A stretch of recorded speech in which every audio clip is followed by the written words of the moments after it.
Bueno, entonces ayer dijimos, recapitulando, dijimos que una matroide es una pareja E, B es un conjunto finito y B es una familia de subconjuntos de E que llamamos las bases, que es no vacío y satisface el axioma de intercambio.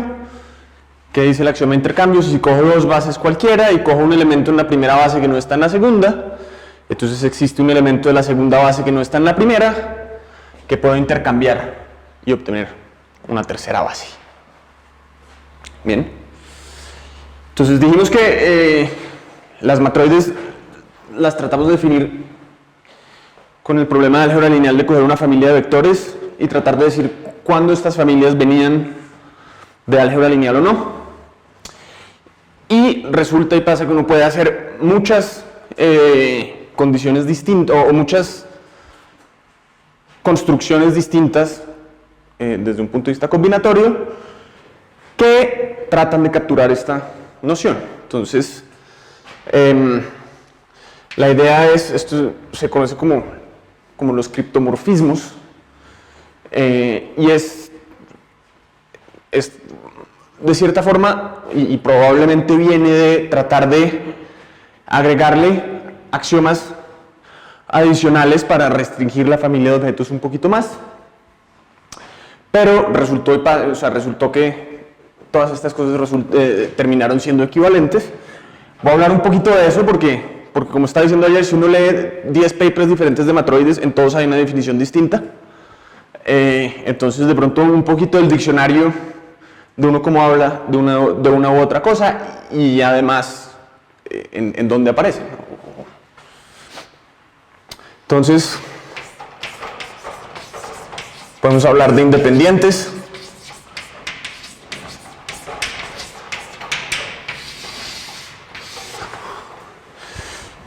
Y en álgebra lineal la idea es que si cojo una familia E, subconjunto de mi campo, en vez de mirar solamente quiénes son las bases, voy a mirar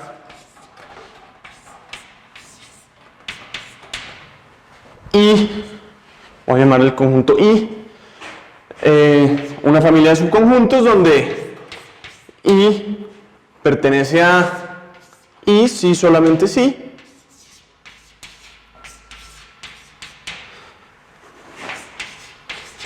Los vectores son linealmente independientes.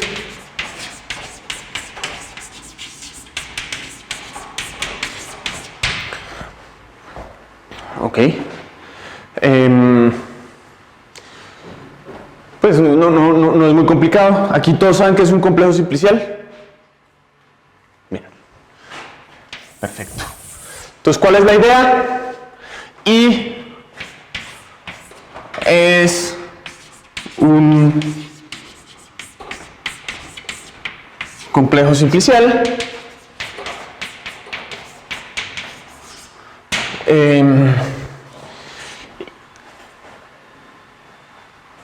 que satisface unas propiedades extras.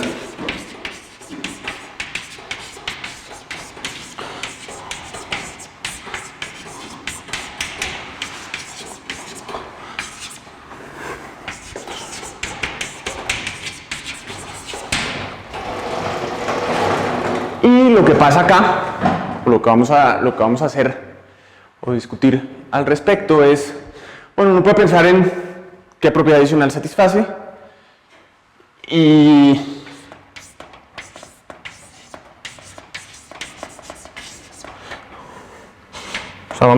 llamemos esto aquí teorema, y lo que voy a decir es que esto es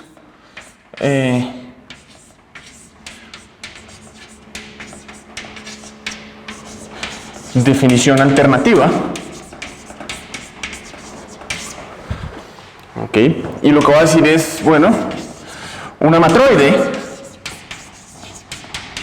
y voy a explicar por qué se llama un teorema ahorita, porque vamos a obtener el mismo objeto. Es una pareja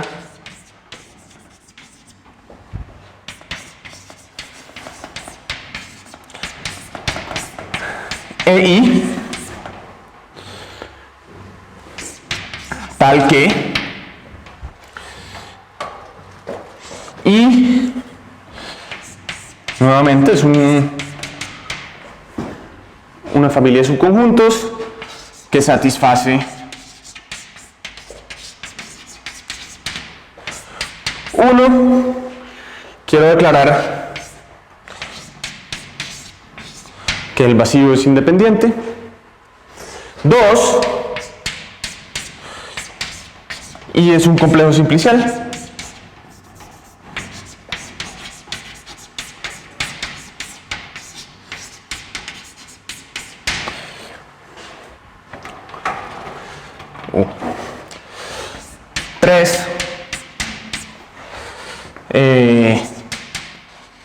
Y aquí viene un poquito de pensar en el álgebra lineal. Supongamos que tenemos dos conjuntos que son independientes. Juguemos a que estamos en álgebra lineal un segundo. De manera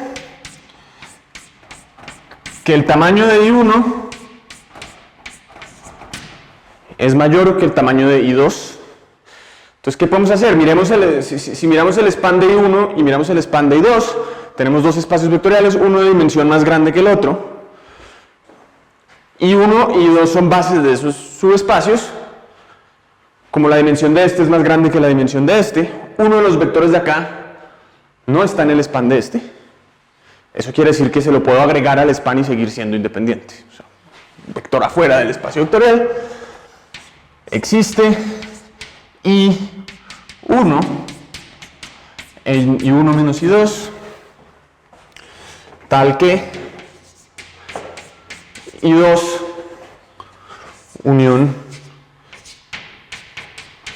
I1 sigue siendo independiente. ¿Ok? Entonces, ¿qué pasa? ¿Por qué digo teorema? Porque si yo defino matroides de esta manera, en vez de la forma como lo definí, los objetos que me quedan son exactamente los mismos. Puedo pasar de un lenguaje al otro de manera muy fácil.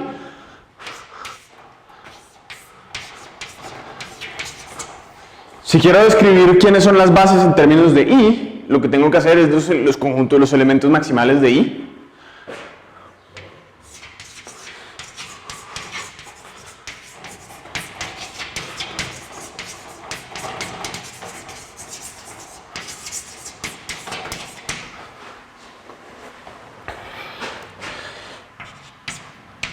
Y para pasar de I a B, lo único que tenemos que hacer es subconjuntos de bases. Cojo los independientes, son todos los subconjuntos que sean subconjunto de una base.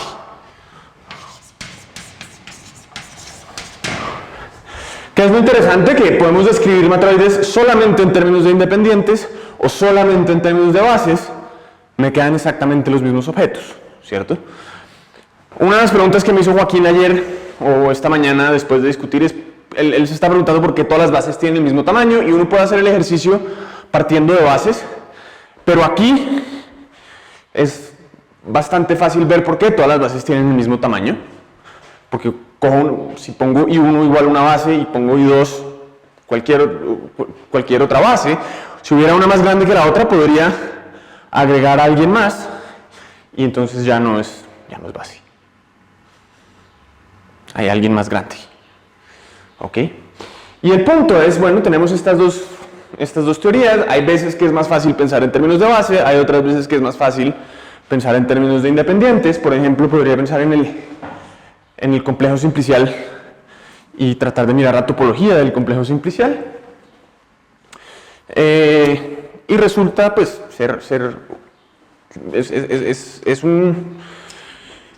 es un tema o una forma útil de pensar en el tema frecuentemente. Ok, entonces hagamos el ejemplo rápido. No quiero gastarme mucho tiempo en este porque este es posiblemente el más fácil de entender y realmente es fácil pasar del uno al otro, pero hay muchos otros que requieren un poquito más de trabajo. Pero si vamos al ejemplo que teníamos ayer, 3, 4.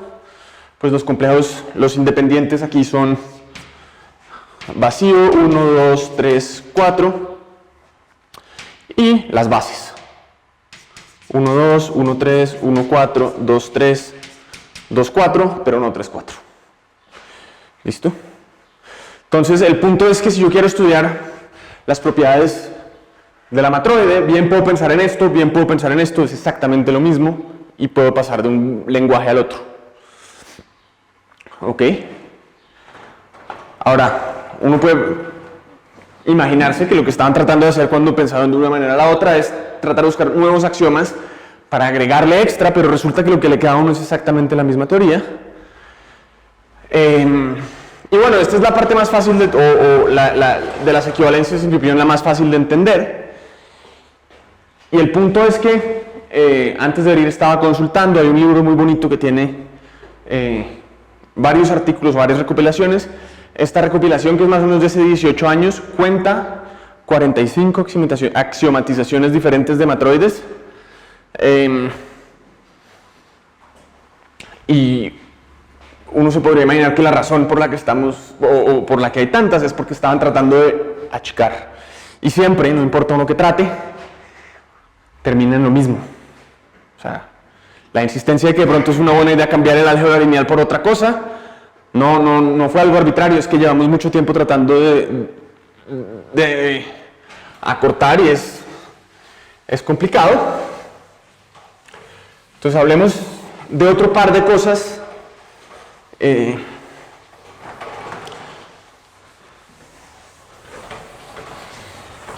rápidamente, que son el lenguaje básico que se usa en todas partes y tal vez, en mi opinión, mínimo para entender la teoría de matroides.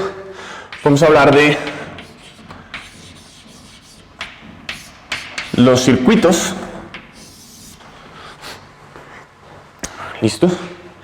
¿Y qué son los circuitos? Entonces, miren, si pensamos en temas de álgebra lineal,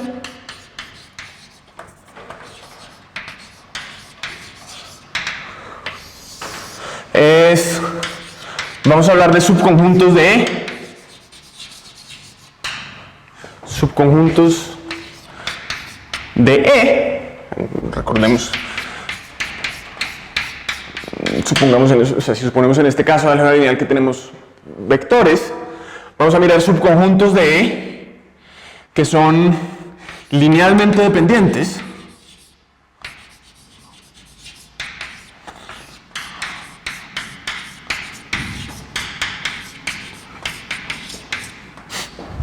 Pero, o sea, si son linealmente dependientes, pero cualquier subconjunto es independiente, o sea, son minimales respecto a la dependencia. Con cualquier subconjunto independiente. ¿Ok? Entonces, ¿qué pasa? Miremos dos subconjuntos que cumplan estas propiedades, llamémoslos. Había escogido nombres porque es complicado después. Llamémoslos, voy a llamarlos C1, C2, CK, y voy a agregar un elemento C extra que no le voy a poner índice, ya van a ver por qué. Y voy a mirar otro D1, DL, y le voy a meter el mismo C. La gracia es que quiero que los dos compartan un elemento. ¿Qué significa que sean mínimos linealmente dependientes? Significa que cuando escribo una relación de dependencia, todos los vectores tienen que tener un coeficiente diferente de 0. En particular, puedo escribir C como una combinación de estos, o C como una combinación de estos, ¿cierto? Entonces veamos que C es igual que alfa 1, C1, más alfa 2, más alfa K, CK. Pero C también es igual a beta 1 de 1,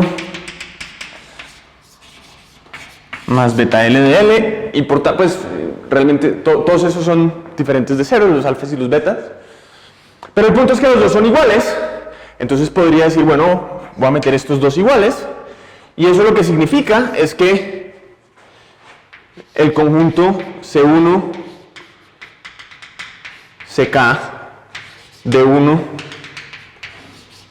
de L es linealmente dependiente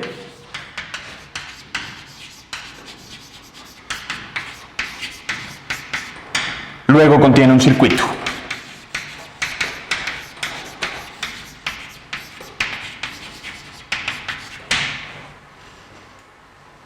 ¿Correcto? No puedo decir que si remuevo cualquiera, o sea, sé que si remuevo cualquiera de los, no, sé que de C1 a CK son linealmente independientes, sé que de 1 de L son linealmente independientes, si los meto juntos son linealmente dependientes, puede que sea posible para mí eliminar varios de ellos y seguir siendo linealmente dependiente, pero hay al menos uno minimal linealmente dependiente.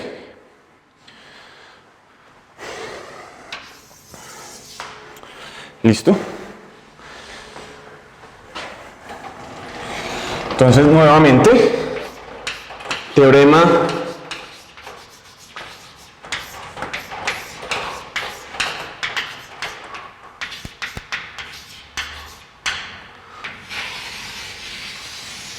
definición.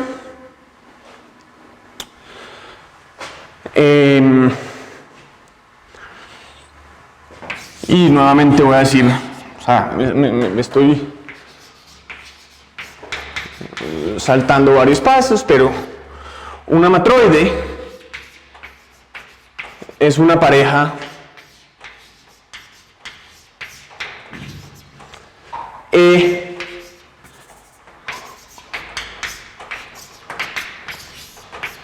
M igual S tal que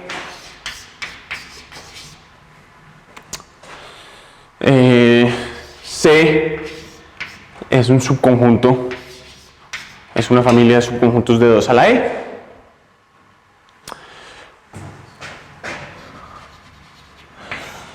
Puede que yo no tenga circuitos, ¿cierto? Sí, claro que todo es independiente, o si cojo una familia completa de linealmente independientes, puede que sea independiente, pero lo que sí no quiero de ninguna manera es que el conjunto vacío sea un circuito, ¿cierto? Entonces, mi condición 1 es que el vacío no pertenece a C, bajo ninguna circunstancia.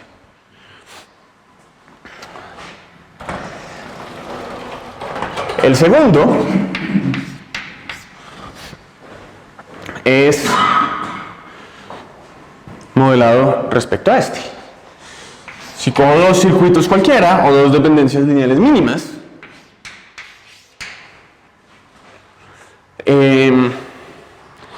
existe y tenemos un elemento que está en la intersección de los dos. Entonces, existe C3 circuito contenido en C1 unión C2, pero si lo hago así no tendría gracia porque C1 y C2 funcionarían, le quito C. ¿Qué quiere decir? Que es un circuito diferente a C1 y a C2. ¿Listo?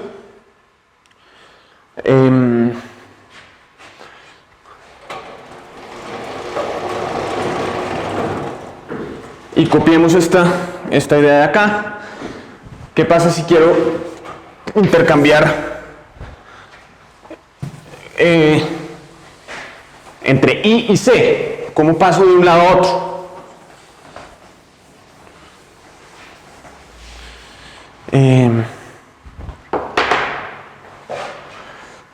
Entonces los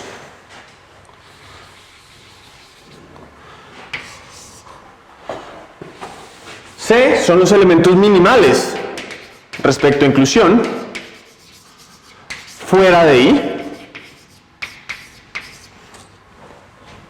y son los subconjuntos de E que no contienen un circuito.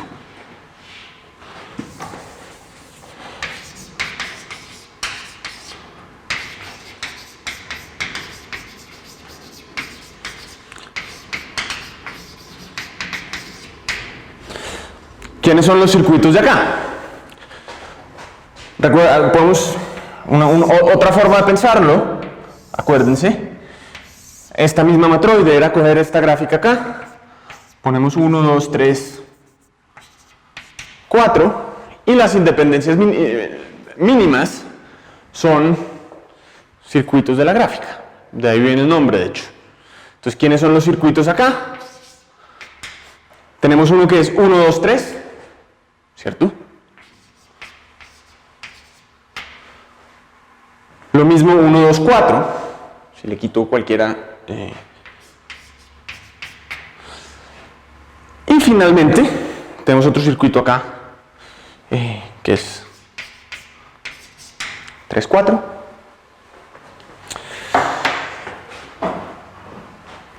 Ahora, solo porque me sentiría un poco mal saltándome muchos detalles, tratemos de pensar un poquito de la dirección. O sea, estoy diciendo que cuando hago esta traducción entre C y I, el axioma de independencia o el axioma de circuitos me deja exactamente los mismos objetos, ¿cierto? Entonces, quisiera ver, para hacer por lo menos un ejemplo de estas cosas, ¿cómo probar que si tenemos un conjunto de independientes, que sabemos que satisface los axiomas de independientes, podemos deducir el axioma de C? ¿Listo? Entonces, prueba, y esto es una dirección.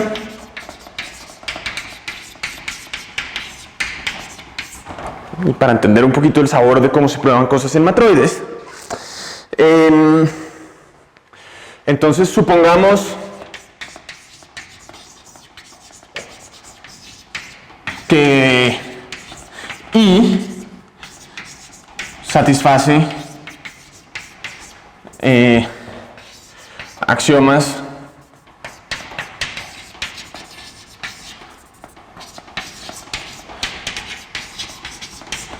de independencia.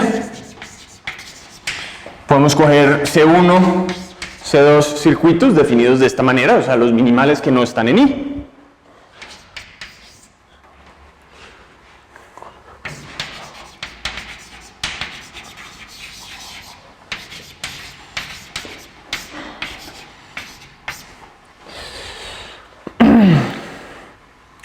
Un elemento C que está en la intersección. ¿Qué significa? O sea, ¿qué significa qué pasaría si C3 no existe?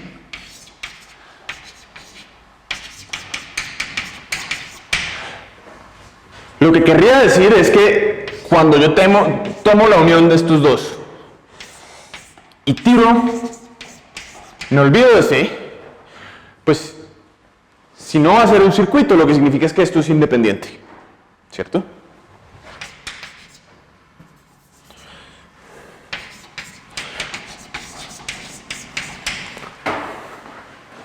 Ahora, ningún circuito puede estar contenido en otro, ¿cierto? Por la minimalidad.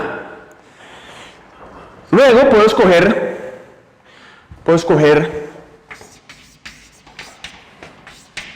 un elemento que esté en C1 y no en C2. Ese elemento no va a ser C. ¿Por qué no es C? Porque C está en la intersección. Y entonces ahora voy a mirar el subconjunto C1 y me olvido de C1. O sea, me olvido del elemento chiquito. Es independiente.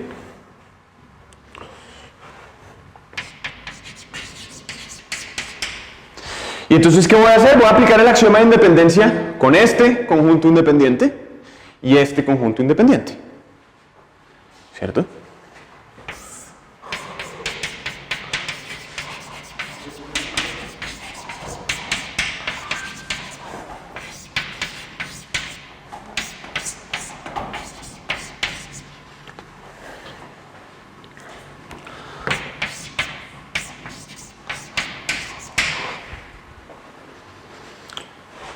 Entonces, ¿qué pasa? Puedo meter todo lo que, o sea, cuando yo meto, usando axiomas de independencia, puedo crecer este conjunto acá hasta llegar a alguien del mismo tamaño que este. Entonces, existe I que contiene a C1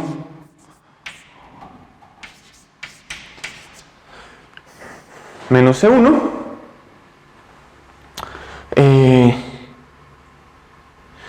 El tamaño de I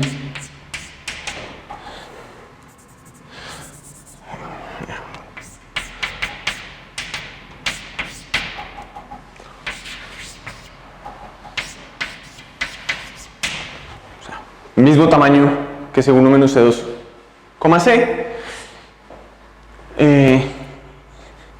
independiente. ¿Qué significa eso? ¿De dónde vienen los elementos que metí? Pues aquí tengo todo C1.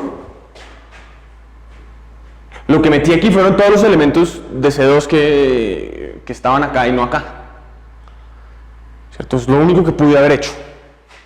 ¿Pero qué significa? O sea, ¿qué significa eso? Significa que pensemos a quién pudimos meter, metimos, o sea, C1 menos C1 contiene a toda la intersección.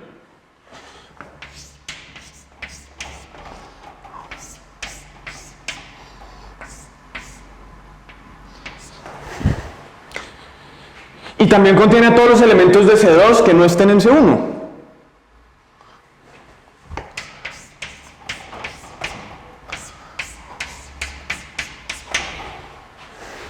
Pero entonces I contiene a C.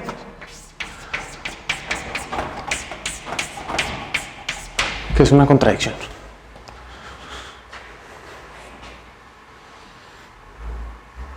¿Ok? Entonces, ¿qué pasa? En el intento de meterle un axioma nuevo y tratar de achicar nuestra familia, lo que pasó, naturalmente, es que llegamos al mismo objeto.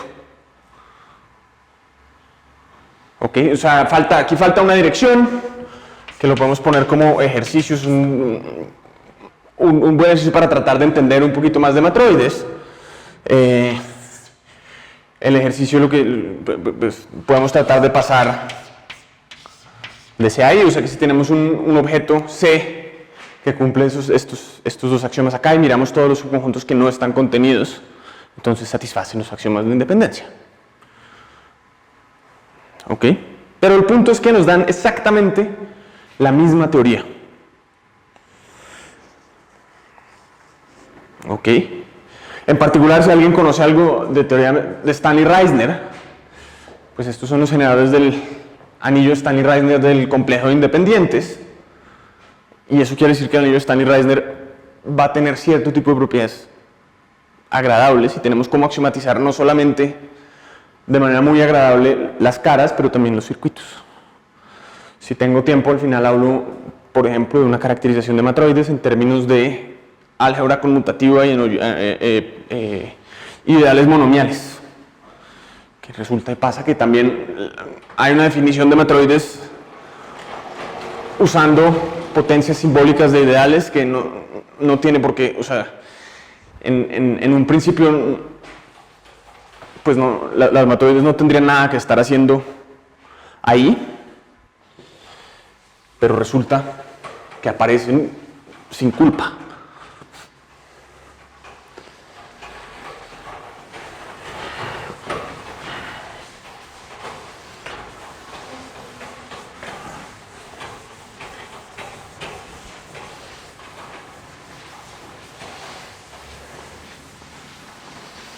Voy a hablar de una axiomatización más de las clásicas, que es la función de rango.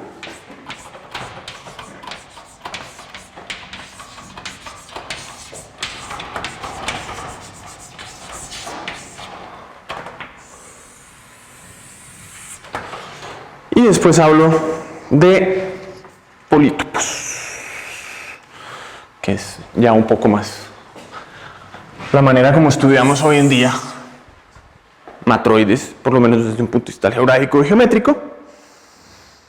Pero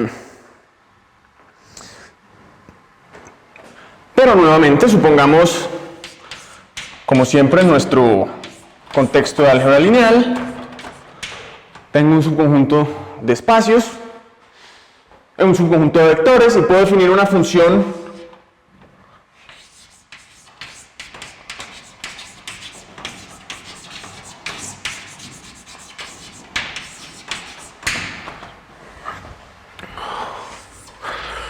rho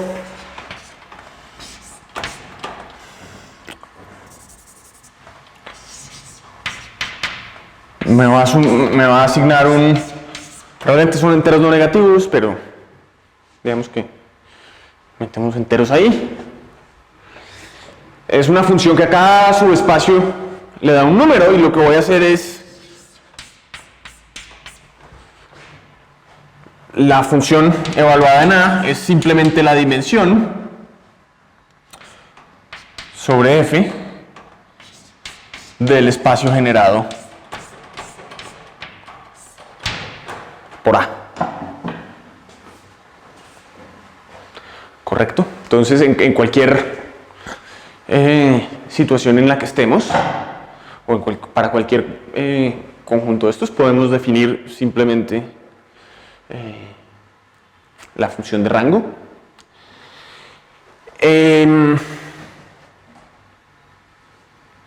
Y entonces uno puede preguntarse, bueno, ¿y ahora cómo caracterizo esto? ¿Qué propiedades tiene esta función?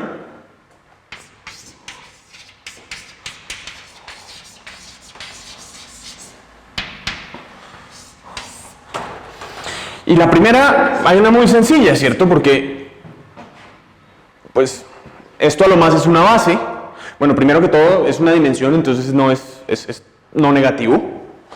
O sea, que podemos decir que 0 es mayor o igual que el rango de A. Pero también es una dimensión de un espacio generado por tamaño de A elementos. O sea que a lo más esta función es la cardinalidad de A. ¿Cierto? Y lo otro que uno puede hacer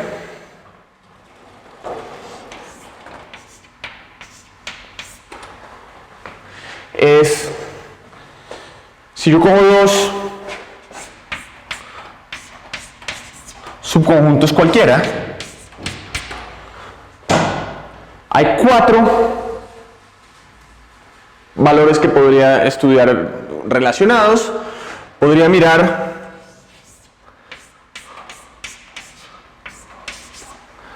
el rango de la unión, el rango de la intersección, el rango de A, el rango de B, y creo que no es muy difícil convencerse que si sumo estos dos me da algo que es por lo menos tan grande como estos dos. ¿Cierto?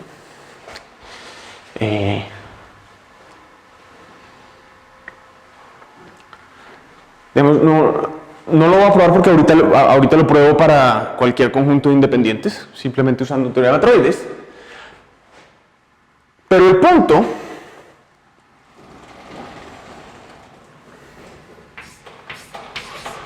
es que podemos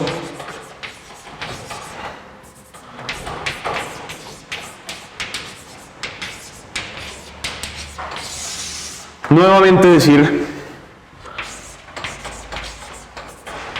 una matroide es una pareja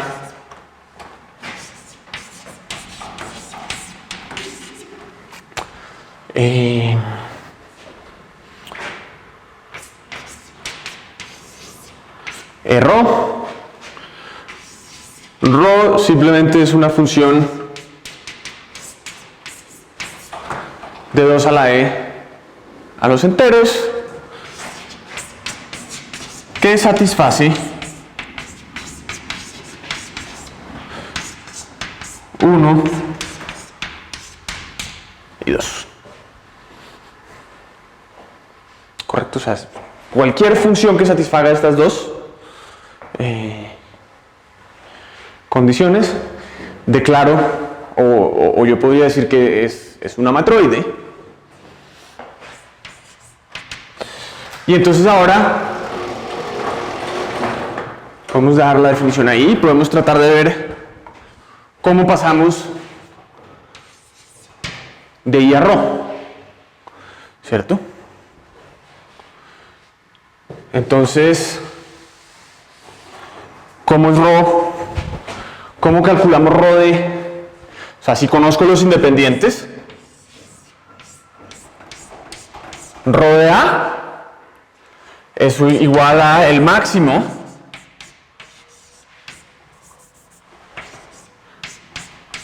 cardinalidad de I, tal que I es independiente y es subconjunto de A, ¿cierto?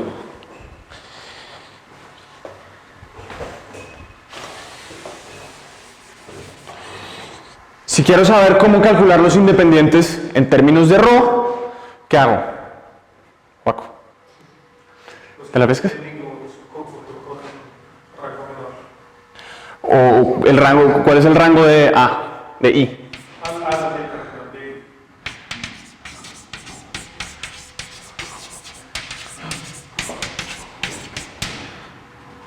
Sí, solo sí, ρ de I igual al cardinal. Entonces, pasar de un lado a otro, sencillito.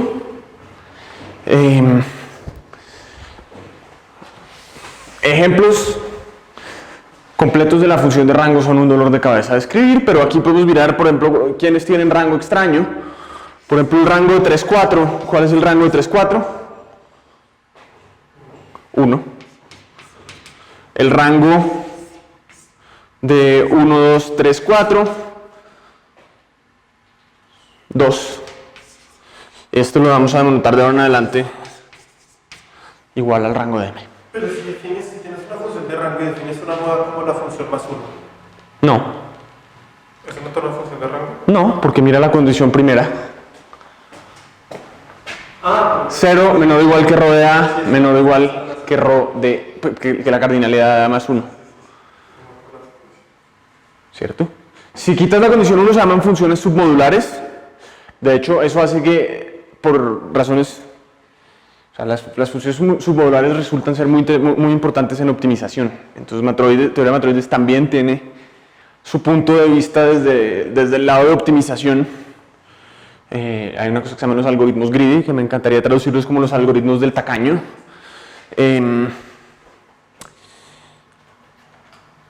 Pero que también caracterizan matroides. No voy a hablar de eso por ahora. O no voy a hablar de eso acá, pero aparecen, o sea, la condición de arriba, ahorita que hablemos de polítopos va a tener o sea, si remuevo la condición de arriba, lo que estoy haciendo es pasar de polítopos 0,1, que se van a llamar, a polítopos generales. Se llama la teoría de permutaderos generalizados. Y es interesante la historia porque la comunidad de optimización lo definió por un lado y lo estudiaron por muchos años de una forma y con ciertos nombres.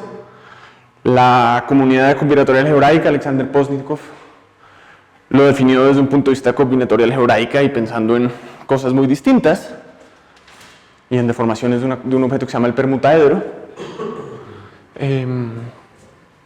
Se estudiaron por un buen rato de manera paralela y después se han dado cuenta que se mezclan.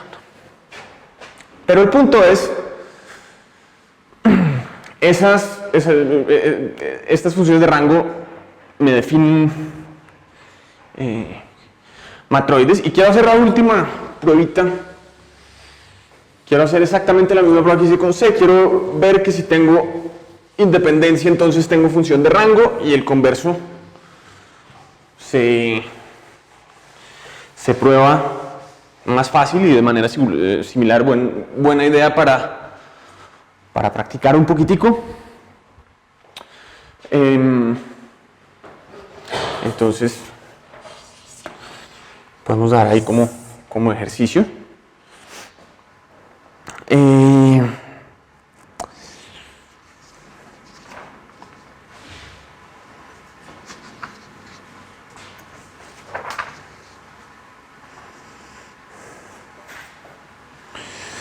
Entonces, ¿Cómo probamos que si tengo un conjunto, o sea, si tengo un conjunto de independientes y defino ρ de esta forma, mis dos condiciones se satisfacen? ¿Cierto? Y entonces eso también la prueba en álgebra lineal sin darle muchas vueltas, pero el punto es, suponemos y independencia, o sea, son una familia independientes.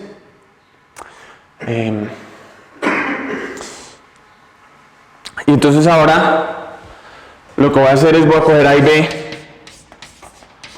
subconjuntos de E, y lo que voy a hacer es voy a coger un subconjunto I1 subconjunto de A intersección B independiente maximal, es decir, una familia, o sea, un subconjunto de A intersección B que es independiente y me da el tamaño de ρ.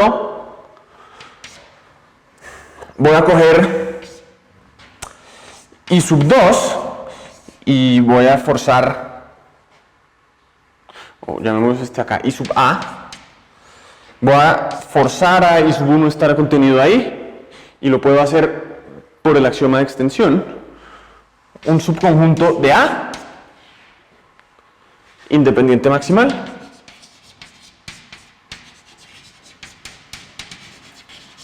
¿y cómo sé que me puedo asegurar que tengo que soy subconjunto de A? Pues todos los elementos de I1 están en A. Cojo cualquier independiente maximal de A y uso el axioma de extensión para extender I1. Puedo asegurarme que uno de los maximales contiene I1.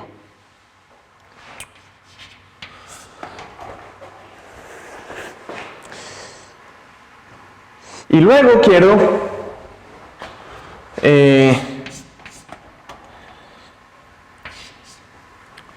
I2,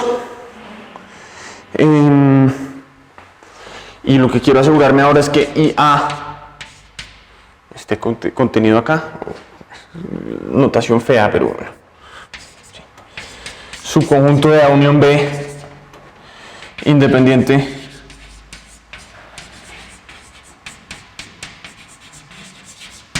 maximal, ¿cierto? Y entonces ahora, ¿qué puedo decir? Puedo decir que ρA unión B más ρ de A intersección B es la cardinalidad de I1 más la cardinalidad de I2, ¿cierto?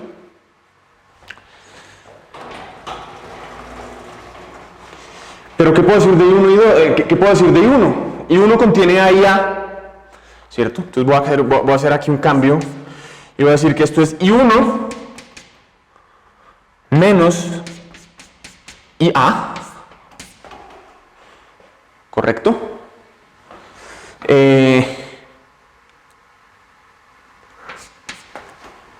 Más la cardinalidad de IA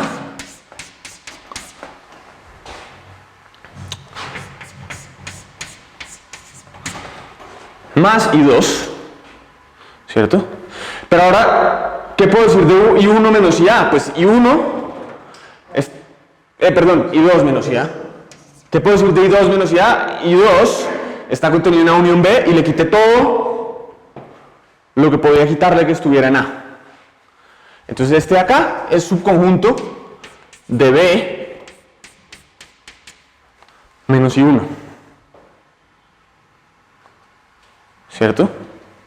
Y no solamente es un conjunto de B menos I1, sino que si le agrego I1, sigo siendo independiente. Entonces, I2 menos IA va a ser menor o igual, o sea, puedo escoger un subconjunto de B que es independiente maximal, contiene a I1 y contiene a I2 menos IA. Entonces, este loco de acá es menor o igual que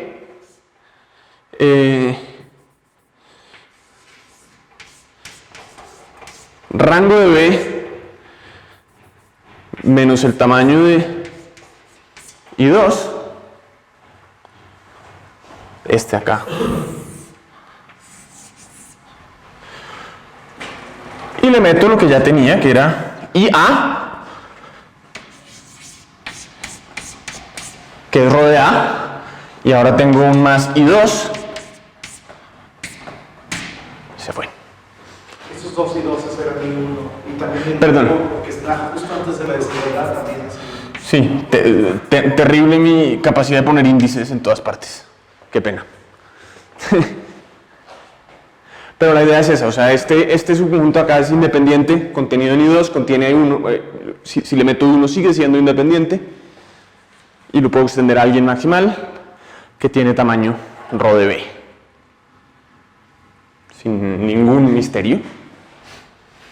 Y entonces lo mismo. Otro intento de meterle, o de achicar mi familia, y ups, resulté con la misma teoría exactamente. Y de ahí viene la palabra criptomorfismo. Tenemos muchísimas formas de escribir el mismo objeto que aparentemente, o sea, que en principio no hacen referencia de una a la otra.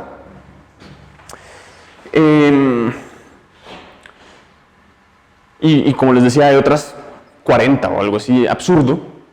Obviamente hay muchas que son variaciones menores de estas.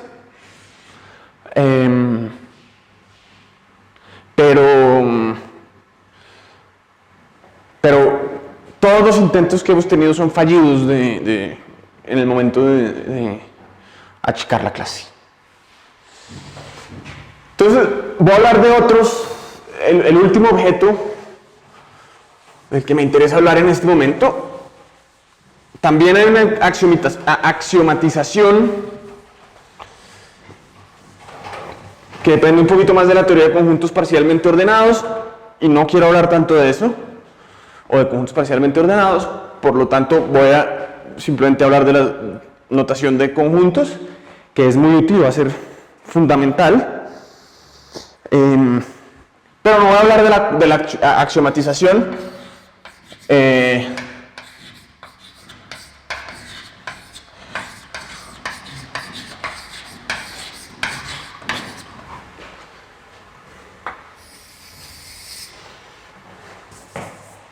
Conjuntos cerrados en la matroide, y desafortunadamente no tiene mucho que ver con topología. Pero la idea en álgebra lineal uno puede volver al álgebra lineal y, como siempre,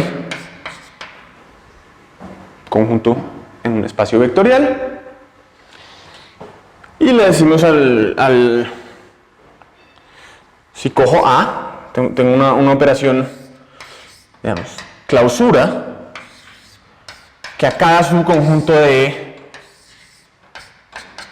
le da otro subconjunto de E, y lo que voy a hacer es el conjunto A, o la clausura de A, es igual a E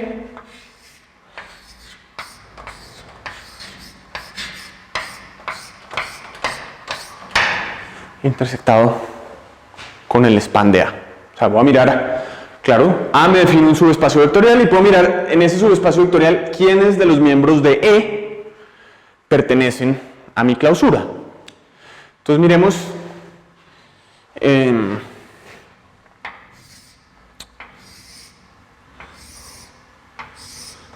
miremos el ejemplo acá, 1, 2, 3, 4.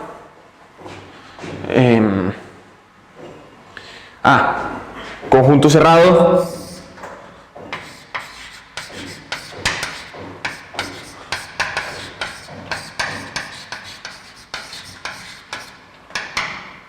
Elementos de la clausura. Elementos de la imagen.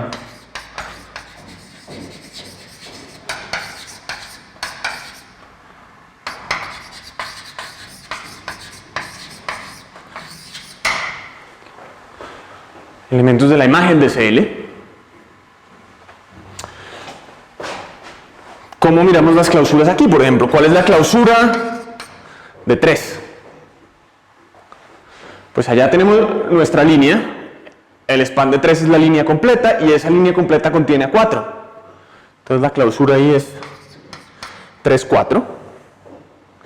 Y realmente una de las cosas que uno puede hacer es ordenar estos parcialmente con respecto a inclusión. Si miramos todos los conjuntos cerrados, pues vamos a tener 1. Podemos mirar que el conjunto cerrado vacío es... El conjunto vacío es cerrado en este caso. Si por ejemplo tuviéramos el vector 0, entonces la clausura sería el vector 0.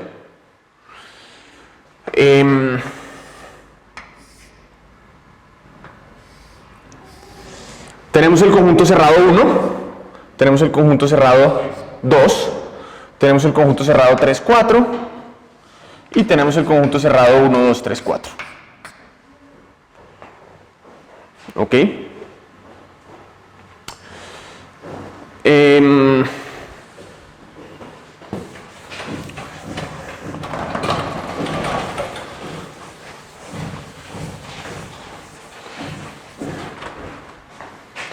Otra descripción de los cerrados.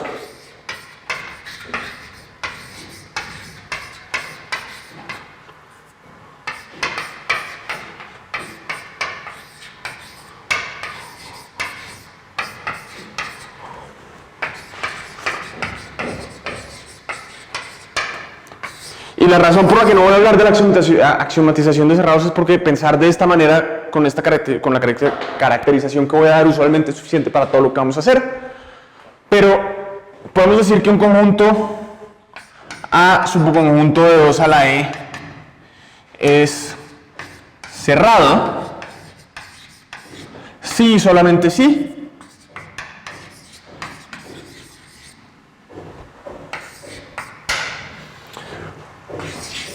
ρ, si le meto cualquier cosa que esté afuera, si le meto cualquier elemento que no esté en A, mi rango crece.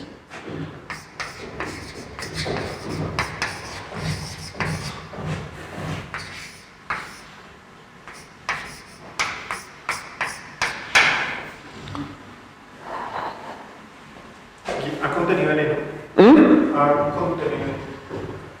Ah, sí, sí.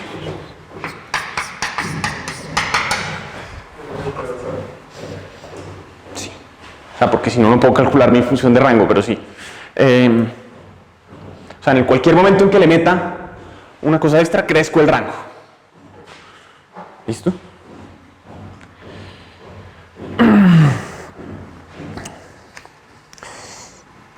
Quiero hablar de dos cosas, porque la primera es que hablando en términos de cerrados está definido el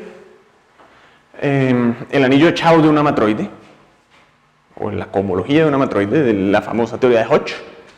Entonces quiero hablar del primer paso para construir ese anillo de una vez. Y lo otro que quiero decir es que una de las razones por las que esto es interesante es porque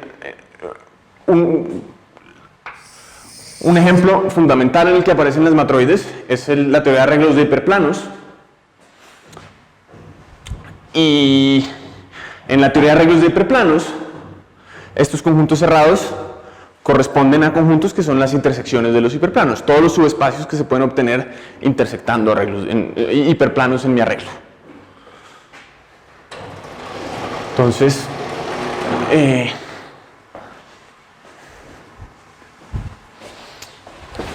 Cuando la matroide viene de un grafo, ¿qué son los cerrados? ¿qué son los cerrados en los grafos inducidos? Es decir, coges un subconjunto de los vértices y metes todas las aristas de ese que conecten vértices en ese. Sí, si la matroide, esa es una muy buena pregunta. Es más, podemos mirarlo en un ejemplo.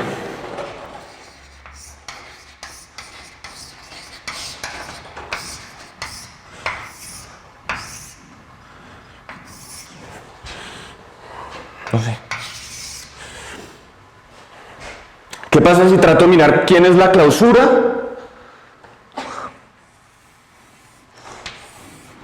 De este y este. Entonces, para hacer flojos, clausura de rojo.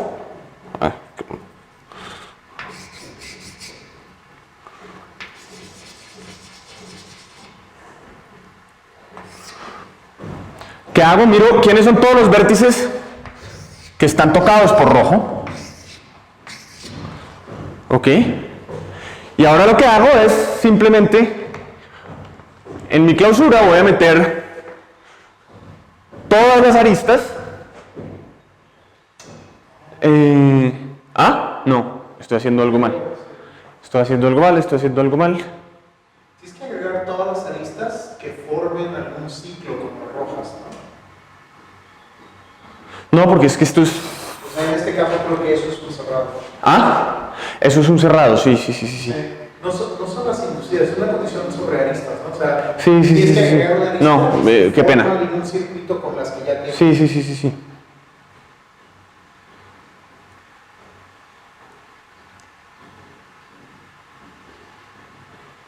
Sí, porque es que ahí no es conexo. Sí, perdón, son los subgrafos inducidos en las componentes conexas de este coso. Entonces digamos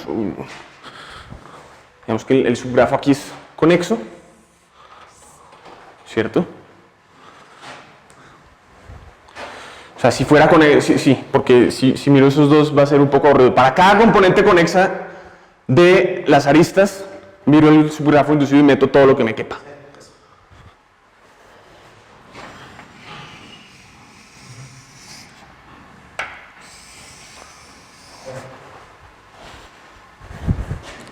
Qué pena, sí, tienes razón.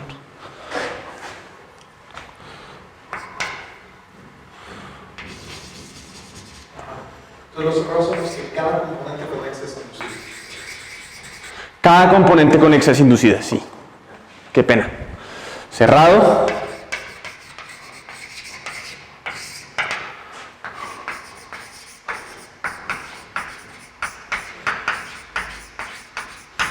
Cada componente conexa es inducida. Ahí está. ¿Listo? Sí. Ahí está el ejemplo. Y el punto es que si tienes si tienes vectores, lo que estás haciendo para clausurar es simplemente miro el span, miro el subespacio generado y miro qué vectores de E están ahí metidos. ¿Quiénes son los que ya puedo generar con mi conjunto A?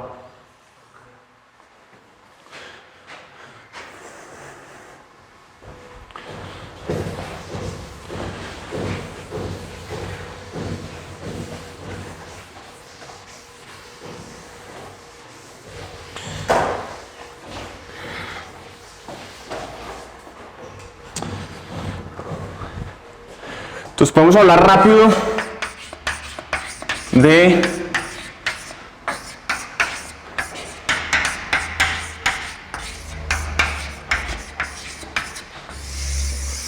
arreglos de hiperplanos.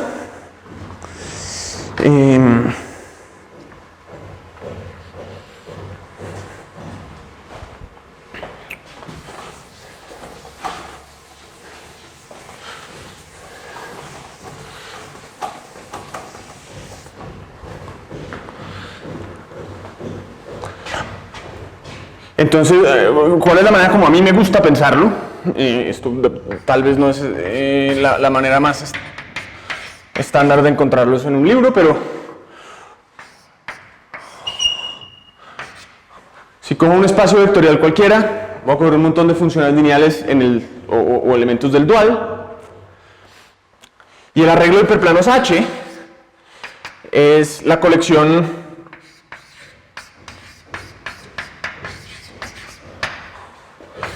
de hiperplanos o subespacios de codimensión 1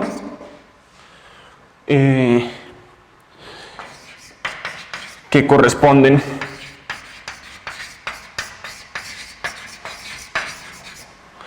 a los espacios nulos de LI, es decir, cada uno de estos LIs corresponde a un HI subconjunto de B de codimensión 1. HI simplemente es el kernel de LI. ¿Listo? Ahora, ¿por qué me gusta pensarlo de esta manera? Porque ahora tengo un conjunto E en un espacio vectorial que es el dual. Y a esto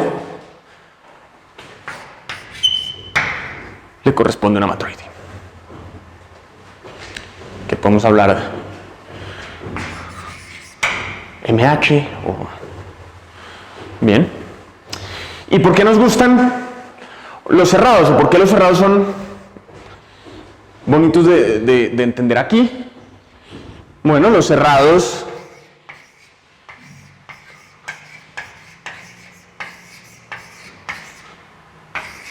de M están en biyección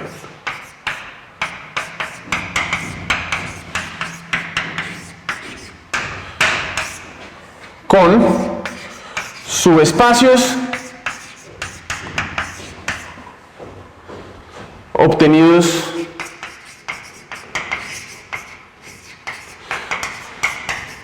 intersectando elementos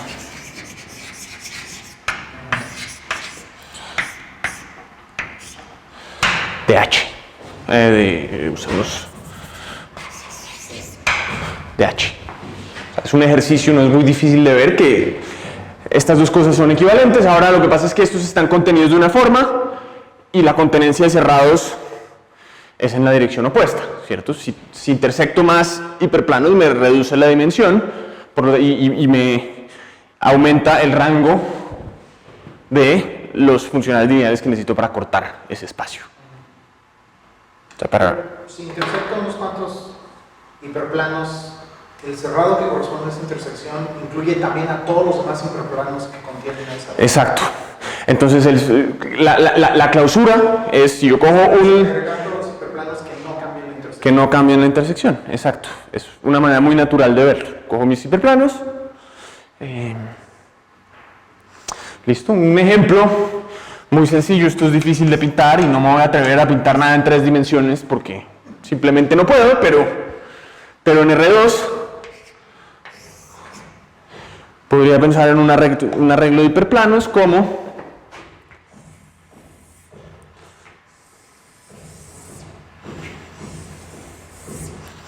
una colección de rectas. Todas pasan por el origen porque lo estoy escogiendo así. Y si quiero hiperplanos afines, hay trucos para pasar de hiperplanos afines a esto. Como por ejemplo, imaginarse que meterle una dimensión más y hacer span de cada uno de los hiperplanos contenidos. Y en general hay técnicas para que estudiar esto sea más o menos suficiente. Se necesitan detallitos, pero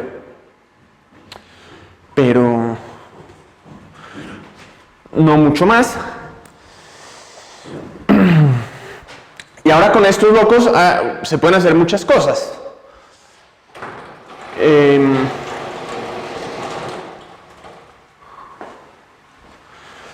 Espacios que nos gustan estudiar o que nos gusta estudiar normalmente.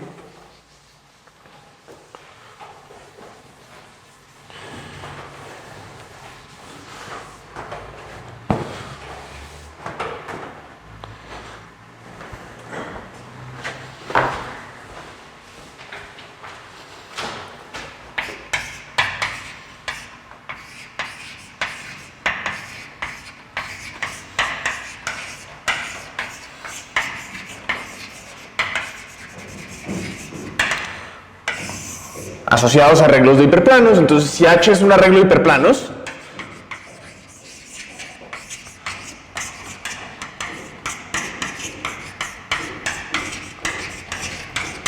puedo pensar en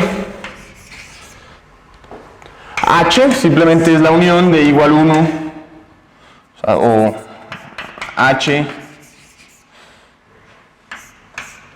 de los hiperplanos. Es una variedad algebraica muy singular y no muy emocionante.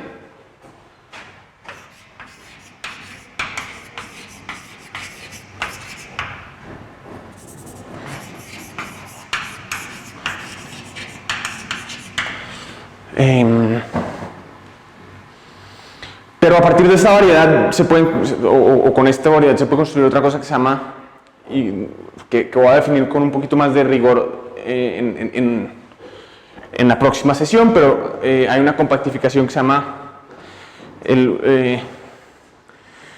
¿cómo traduzco wonderful? La compactificación maravillosa de Concini y Procesi.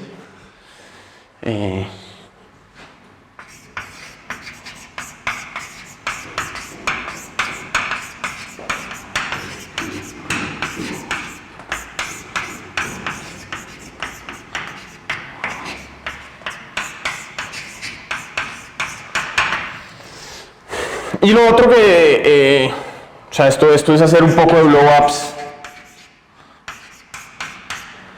de cerrados.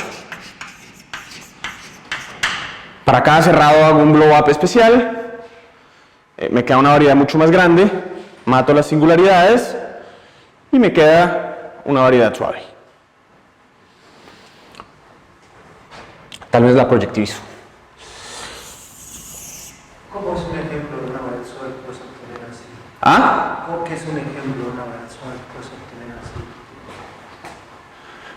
Hazle un blow-up al punto, al origen en el plano, y mira la subvariedad generada por lo rojo. Te queda algo, no soy muy bueno para pintar eso, pero queda algo suave. ¿Dónde están los puntos singulares de la cosa roja como una unión? Donde se intersectan las tres rectas, ¿cierto?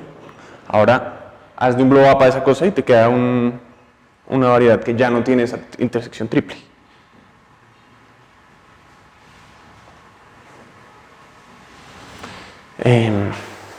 O sea, tres rectas. ¿Ah? O sea, tres rectas. Sí, sí. Sí. Y lo otro, que es muy frecuente, es,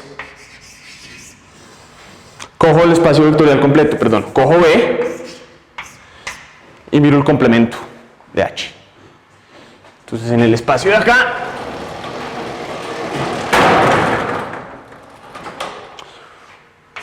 uno, dos, tres. Estoy separando, pero me quedan un montón de regiones y lo hago en el plano. Lo que estoy mirando es el complemento. Estoy mirando quiénes son los que no están. ¿Cierto?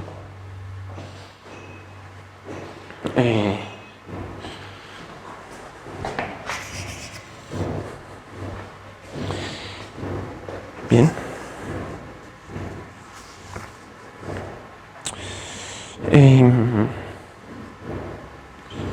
Y bueno, antes de... ¿Qué horas son? ¿Cuánto tiempo nos...? Las 4:26.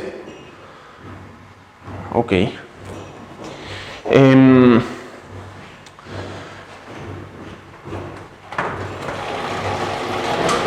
Una de las cosas que vamos a ver es que, por ejemplo, calcular cohomologías de estos espacios se puede recuperar completamente desde el punto de vista de la matroide, que es bastante sorprendente. O, bueno, dependiendo del espacio, ¿no? Si meto complejos, entonces, por ejemplo, este complemento es un espacio que es conexo, y me interesa mirar la cohomología. Si meto los reales, es un espacio disconexo, sería interesante contar las componentes conexas. Si meto un campo finito, por ejemplo, es interesante, lo que uno quiere mirar es cuántos puntos hay en el complemento. Y resulta que esas son invariantes que uno puede calcular solo desde el punto de vista de la matroide y olvidándose del álgebra lineal.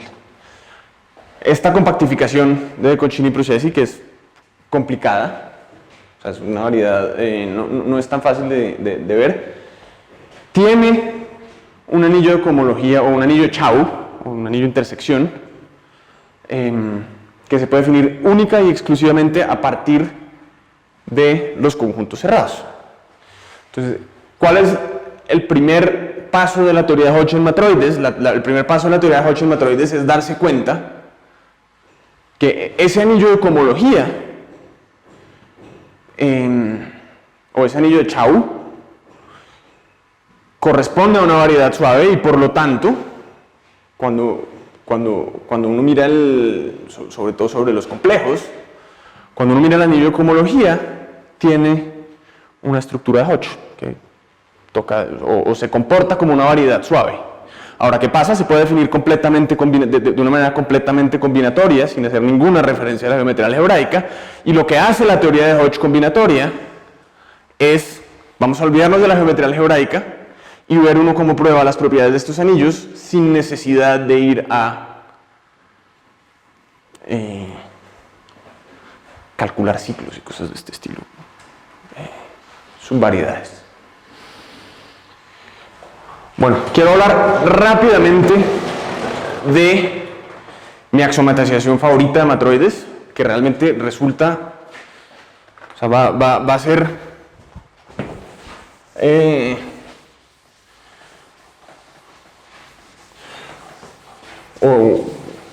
desde mi punto de vista es probablemente la axiomatización que hoy en día resulta más útil de todas.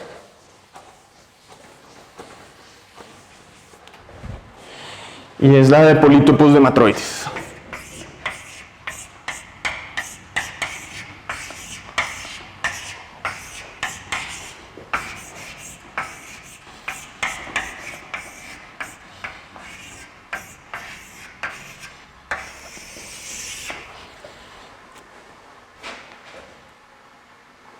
Bien, ¿qué vamos a hacer?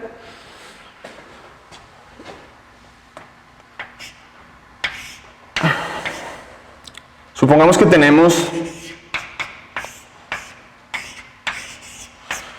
EB, ok, y voy a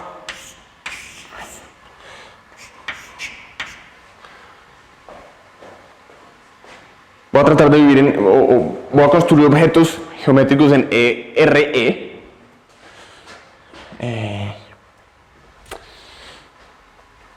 Y entonces, ¿qué voy a hacer?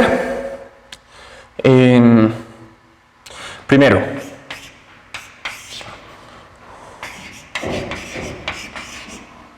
o sea, aquí tenemos una base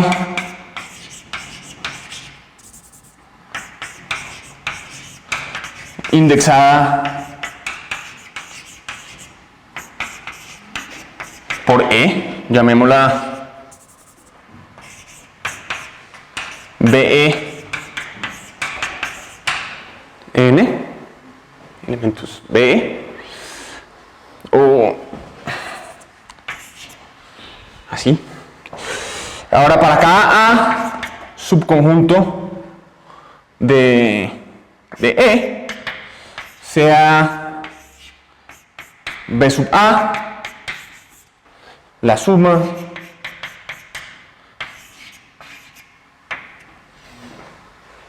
de los vectores de la base. Entonces ahora, por una razón bastante misteriosa, lo que voy a hacer es, llamemos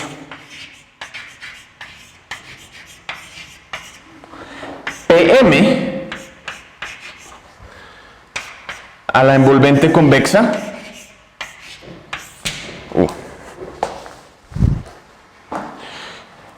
de los V sub B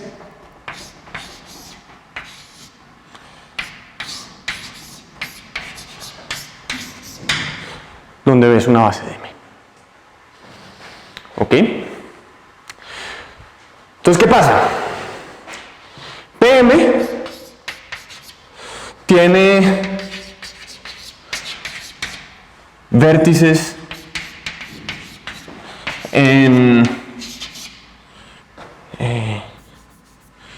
vértices, digamos, se llaman vértices 0, 1, que son los vectores de esta forma, sencillito.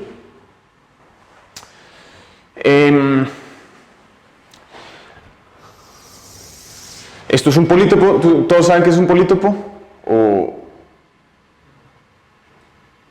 más o menos? Ok. Entonces, polítopo tiene dos definiciones. Uno, envolvente convexa. ¿Saben qué es un subconjunto convexo? Envolvente convexa de un conjunto finito.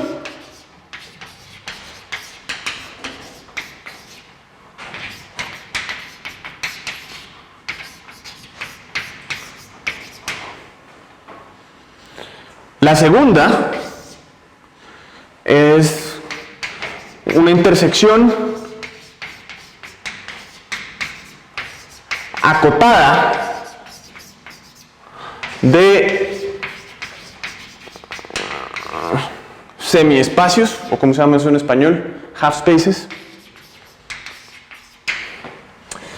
¿Cuál es la idea? Si estoy en el plano o si H es un H hiperplano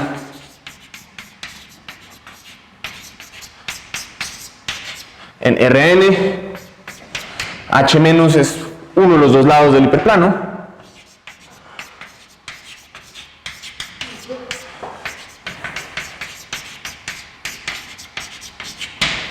Entonces el dibujo se ve algo más o menos así. Tengo H menos es uno de los lados. ¿Cómo son los ejemplos? ¿O cómo se ven los polítopos? Es algo no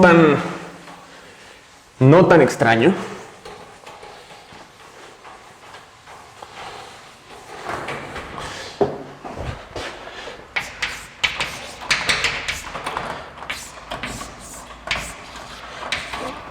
Podríamos, por ejemplo, mirar un cuadrado, que es la envolvente convexa de estos 4 puntos, o la intersección de 4 semiplanos. Otro ejemplo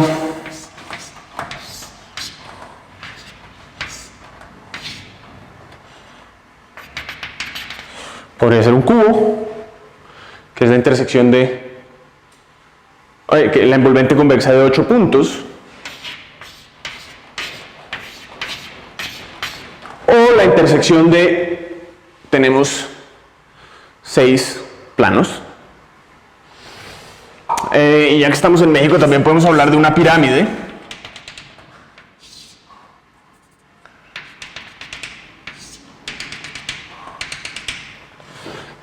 Nuevamente, intersección de 1, 2, 3, envolvente convexa de 1, 2, 3, 4, 5 puntos, intersección de 5 planos, 5 semiplanos, ¿cierto?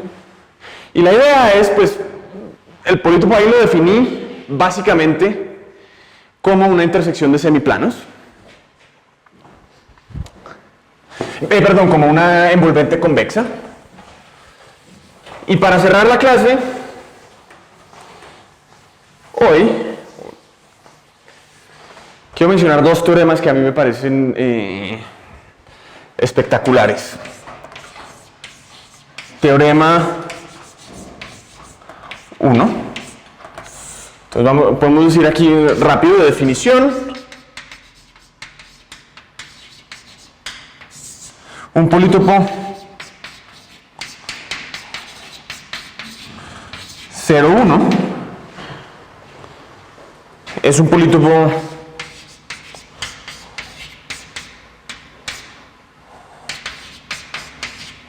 con vértices 0, 1.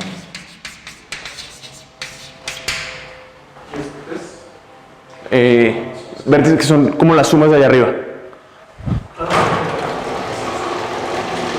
Todos los vértices es una envolvente convexa de conjuntos de estos, o de vectores de estos. Y ahora entonces voy a adoptar nombres famosos. Gelfand, Goreski, McPherson, Serganova. Se imaginarán que la intención original de ellos no era precisamente estudiar teoría de matroides.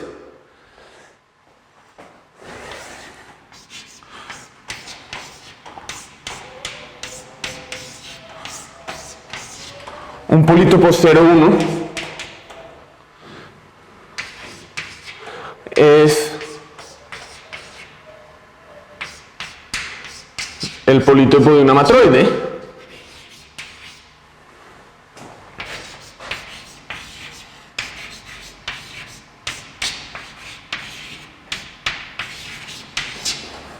Sí y solamente sí.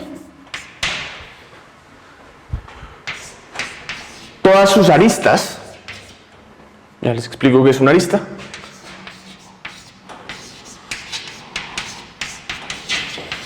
son paralelas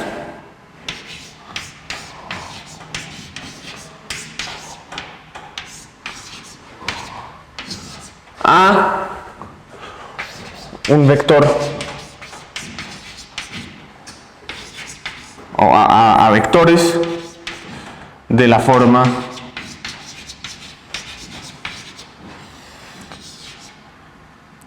VA menos BB. O sea, cojo dos de mis vectores bases, hago la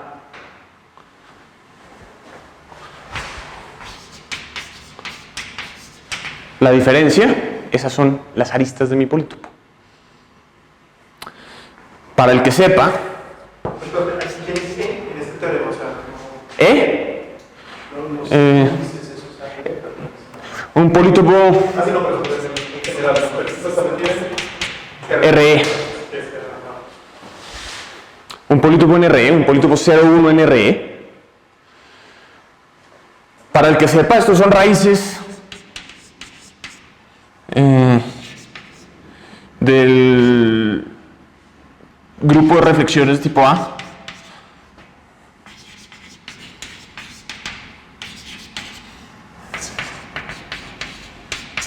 Y eso no es un ejemplo. Eso no es un accidente. Bien. Miremos un ejemplo con nuestra matroide favorita.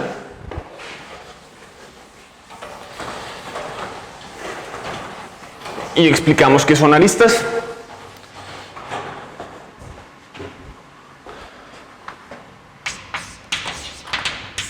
En nuestra matroide favorita teníamos bases 1, 2, 1, 3, 1, 4, 2, 3, 2, 4. ¿Cierto? O sea que nuestro polítopo va a vivir en R4 y tiene vértices 1, 1, 0, 0,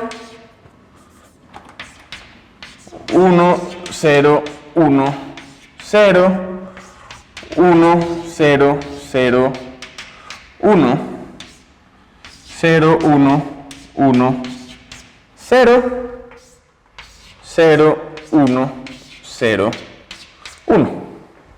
¿Cierto? Entonces la primera observación es que como todas las bases tienen el mismo tamaño, ¡ouch! ¡Qué pena! Todas las bases tienen el mismo tamaño. Eso quiere decir que esto vive en un subespacio, en el subespacio x1 más x2 más x3 más x4 igual a 2. Las coordenadas suman 2. O sea que realmente el objeto que estoy pensando, aunque vive en R4 de manera natural, está en un espacio de dimensión 3, o sea que lo puedo pintar. ¿Listo? Y no va a ser muy difícil convencerse que se va a ver de la siguiente manera. Voy a tener el vértice 1, 1, 0, 0 acá, y el vértice 1, 1, 0, 0 es especial. ¿Por qué? porque el complemento, si cambio todos los ceros por unos, es el único que no, es el único que no está.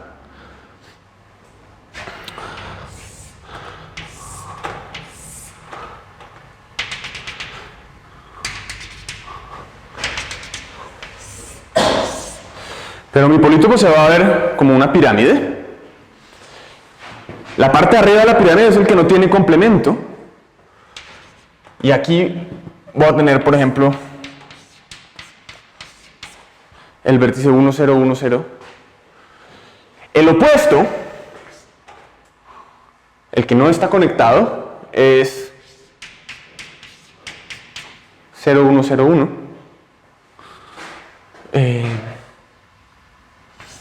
Y ahora me falta 1 acá. O sea, 1, 0, 1, 0. Puedo meter 0, 1, 0, 0, 1. Y por aquí atrás tengo el vector 0, 1, 1, 0. ¿Listo? Entonces, ¿qué significa? ¿Quiénes son las aristas de estos locos? Pues si yo miro quiénes están conectados acá, van a ser subconjuntos que tengan intersección no vacía. ¿Cierto? Aquí estamos en dimensión 2, perdón, en rango 2. Si tuviéramos matroides más grandes, son bases que se intersectan en todos sus elementos, o sea, que resultan de cambiar uno por otro. Entonces, esta condición de que mis vectores o mis aristas son de la forma un 1 y un menos 1, por ejemplo, miro esta arista de acá, ¿cómo se ve este vector? Pues tengo que restar este menos este, o este menos este. Entonces, esta arista de acá, lo que me quedó fue 0, no, menos 1, 1, 0, 0. O sea que lo que tengo en mis coordenadas de esta arista es un 1 y un menos 1, se acabó. Lo que tengo en esta arista de acá, pues lo mismo, se me cancela este 1, me queda un 1, un menos 1, se acabó. ¿Cierto? Y pueden revisar que todos estos tienen exactamente la misma propiedad. Ahora, ¿qué pasa si cojo y me vuelo esta arista acá, me vuelo este vértice de acá? ¿Cómo me queda? Me queda un polítopo que es casi la misma pirámide, pero ahora tengo 1, 0, 1, 0, 0, 1, 0, 1. ¿Y cómo se ve esta arista? Pues la diferencia, el vector que va de acá a acá va a ser menos 1, 1, menos 1, 1, que tiene dos unos y dos menos unos, que está mal, o sea que esta colección de 4 puntos, aquí teníamos 0, 1, 1, 0, 1, 1, 0, 0, esos no corresponden a una matroide. ¿Qué es una arista en general? O sea, en los dibujos es muy fácil de ver. Caras de un polítopo.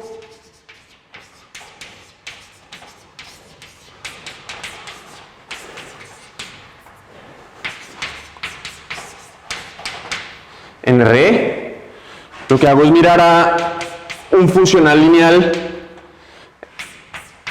en el dual. Y lo que miro es la cara que corresponde a L es simplemente los conjuntos, los elementos de P, caras de un polítopo P, tales que L de Y es menor o igual que L de X para todo Y en P.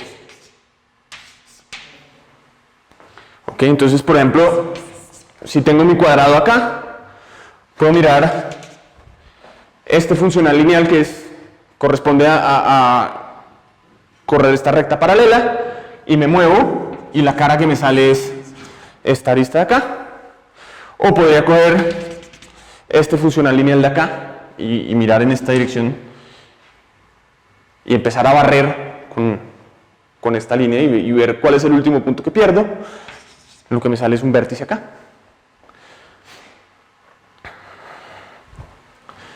Y ahora puedo mirar la dimensión de una cara. Es la dimensión del espacio afín más pequeño que lo contiene.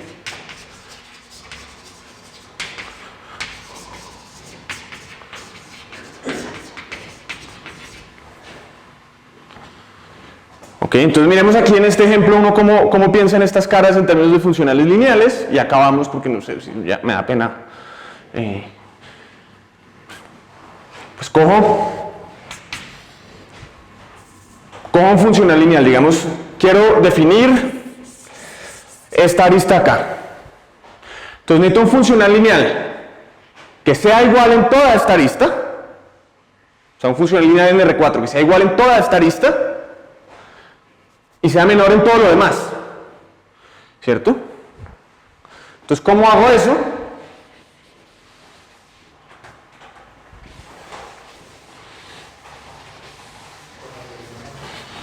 Pues puedo mirar, tengo una coordenada en común, que es la coordenada 4.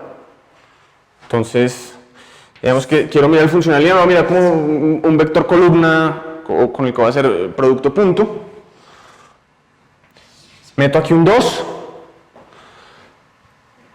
Este es 0 en todos ellos, en donde sea 0 en todos, meto un 1 y 1. Entonces, ¿qué pasa? En estos dos vértices me da 2, no, me da 3. En cualquiera de estos otros me da algo menor. Entonces, en esta arista me dio 2, en los otros me dio algo menor. Si quiero coger este vértice acá, o sea, si quisiera coger este vértice de acá, ¿qué funcional le pongo? Pues el mismo. Perdón. 0, 1, 0, 1. ¿Cierto? Si meto el funcional celo me da todo el polítopo. Si quisiera este, pues le meto el mismo vector. Si quisiera esta cara de acá, ¿qué le meto?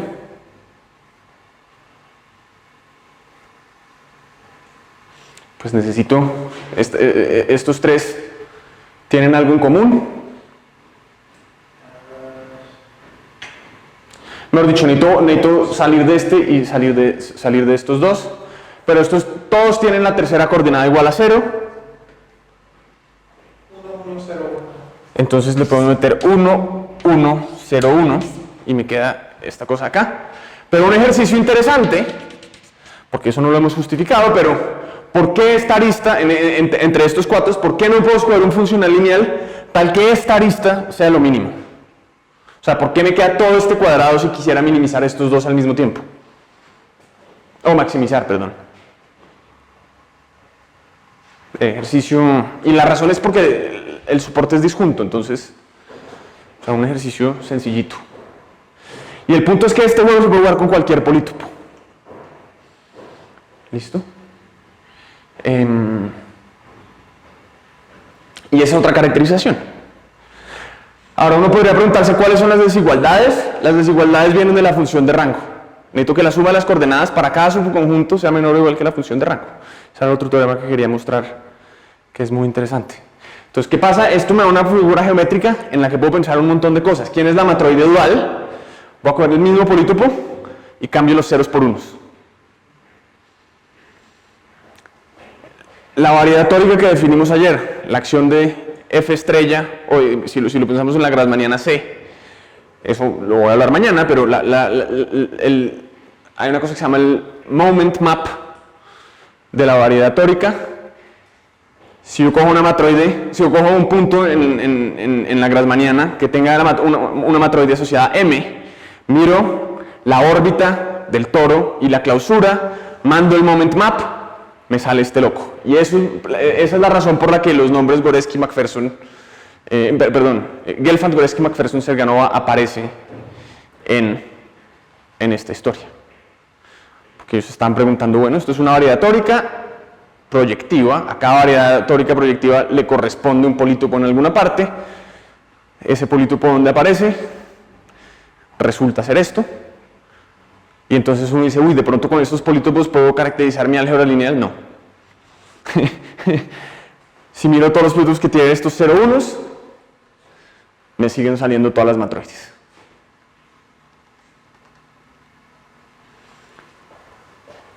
Entonces, pues, bueno, si siguiéramos, esto está relacionado con el braid arrangement, en términos del fan dual de estos, ser un polítopo de matroides es equivalente a que el fan dual es refinado por los conos del braid arrangement. Si significa algo eso para ustedes, si no, por ahora no. Pero el punto es que toda esta teoría de polítopos nos dice, o sea, podemos interpretar muchas de estas formas combinatorias de entender la teoría de polítopos desde el punto de vista geométrico. Y esto combinado con otra cosa que hablamos pronto, que se llama el fan de Bergman de una matroide, o ¿cómo se dice fan el abanico de Bergman de una matroide, nos da dos formas geométricas de pensar en el tema. ¿Este polítopo es módulo semejanza o está determinado los ángulos? No, está totalmente determinado porque los vértices son Puntos concretos. son puntos concretos. Lo que pasa es que secretamente, este bicho acá secretamente vive en R4, pero vive en el subespacio afín x1 más x2 más x3 más x4 igual 2, porque todas las coordenadas suman 2. Pero pues estos son vértices concretos. Pues puedes sacar, por ejemplo, el volumen. Sí. Y es una invariante de la matroide bastante interesante. Hay un paper muy bonito de Federico Ardila, Carolina Benedetti y Jeffrey Docker, en que calculan el volumen de una matroide. Y de hecho, hay una cosa que se llaman las teorías de evaluaciones de las matroides, que son funciones de las matroides que se comportan como el volumen. ¿Cierto? El volumen, si yo cojo un polítopo y lo diseco y lo escribo como una unión de polítopos, pues los volúmenes son aditivos. Entonces podría pensar, bueno, cojo una matroide de un polítopo y lo diseco en otros polítopos de matroides y miro funciones que se comporten como volumen, que sean, de hecho es un poquito más sofisticado porque uno hace inclusión-exclusión en las caras del polítopo, algo así como una característica de Euler, y esas funciones tienen una función universal, o sea, todas están dadas por la evaluación de una cierta función especial. Y de hecho eso apareció en el trabajo de Vincent Laforgue, de la nada, o sea, en algo que tampoco tenía nada que ver y no tenía ningún derecho de ser teoría de matroides, pero resultó siéndolo. Hay algunas integraciones ahí asociadas, o sea, con funciones estas subaditivas. O sea, uno podría hacer más invariantes con esto. Sí, pero todas están, hay una, digamos, eso uno lo mira como una categoría, digamos, o lo puede mirar como una categoría de funciones a grupos abelianos con ciertas propiedades, y entonces lo que te dice es que hay un objeto inicial, tal que si tienes cualquier otra cosa, Es como la medida motívica o algo así. no sé si no tengo ni idea qué es la medida motívica, ahí sí me perdí, pero... O sea, si es como volumen o característica de Euler. Sí. Sí, en mi mundo, hasta donde yo conozco, lo llamamos valuaciones, pero sí. Y un polítopo, siempre, o sea, combinatorialmente hablando, siempre hay una matroide que lo... Hay una cosa que se llama una matroide orientada asociada a cualquier polítopo, pero eso es algo distinto. No, digo, o sea, yo tengo un polítopo, pero solo me importa la información combinatorial, Ajá. ¿cierto? Hay una matroide cuyo polítopo es equivalente combinatorialmente a este. No. No. ¿Y se sabe? ¿Ah? ¿Se sabe eso? ¿Qué polítopos sí vienen de matroides? Combinatorial, o sea, que no me importa... Combinatorialmente no sé. O sea, que no me importe tanto el encaje en un error, porque acá importa muchísimo el encaje. Aquí importa muchísimo el encaje porque lo que es esencialmente, lo que importa son estas aristas bonitas, que son una interpretación geométrica del axioma de intercambio. Exacto. Pero si te importa Esto es magia, o sea. combinatoria del polítopo, No, eso sí es básicamente, no. ¿Qué polítopos vienen de matroides? Casi ninguno viene de matroides. Casi ninguno. Casi nada. Estos son polítopos súper especiales. Son todos 0,1s. O sea, uno sabe que los polítopos 0,1s son muy poquitos. Pero 0,1 depende del encaje, ¿no? De cómo lo... Sí, pero por ejemplo, sí.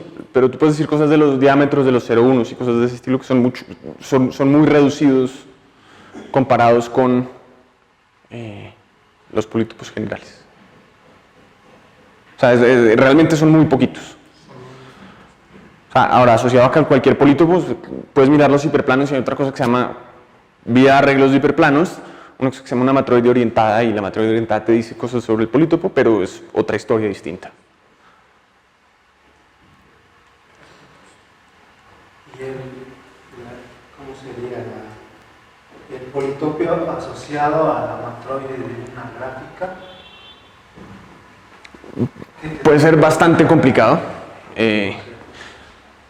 pero por ejemplo este es el politopo asociado a la matroide de una gráfica, ¿cierto? ¿Te acuerdas que teníamos la gráfica? El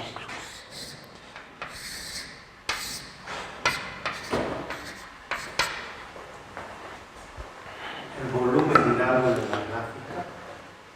Creo que sí, pero no me acuerdo en este momento. Pero te puedo decir exactamente dónde mirar, o puedo mirar yo y te cuento mañana. Probablemente sea más fácil. Pero estas cosas te dicen toda clase de cosas. Mucho estudiar la geometría de estos te da toda clase de cosas bonitas. Por ejemplo, una cosa que uno puede hacer con estos polítopos es calcular una función de Morse para la variedad tórica de ayer, si estás trabajando sobre los complejos.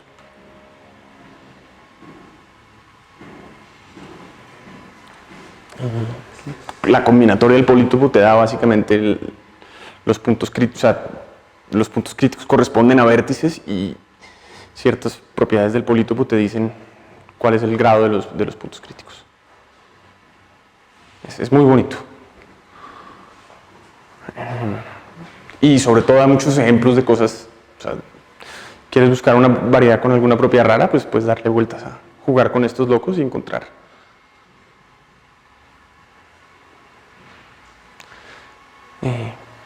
Pues toda clase de comportamientos. El volumen de este polítopo te va a dar el grado de la variedad de ayer, o sea, que la variedad que definimos ayer es la clausura de Zariski de una acción del todo en un punto.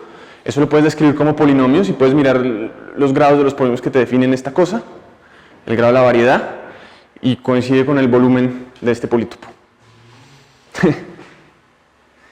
Y ahí ¿Dónde podrá estar escrito? Ardila, ¿Ardila? Federico Ardila, Carolina Benedetti, Jeffrey Docker.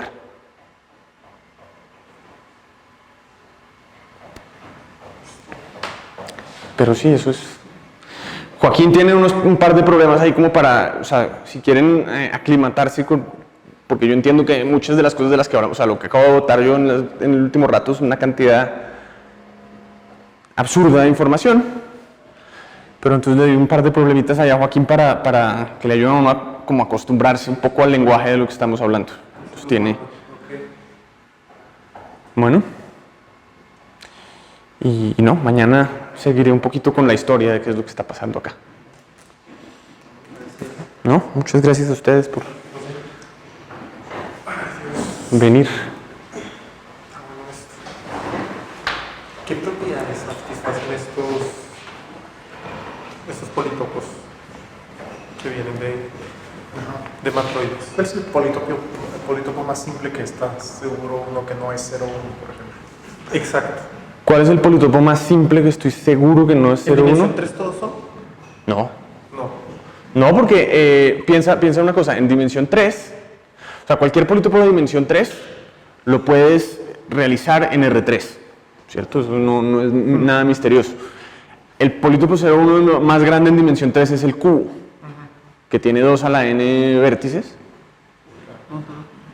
Cualquier polítopo con más de 2 a la n vértices. Puede poner en Sí, R3. Cualquier, o sea, lo que raro sería lo contrario. Ok,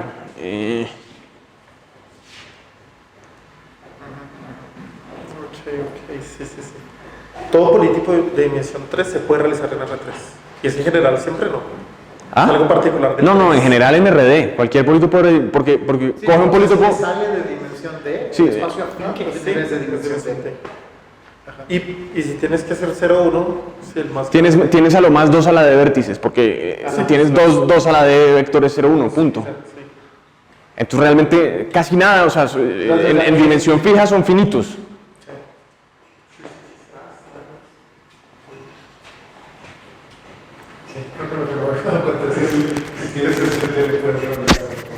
Puedes obtener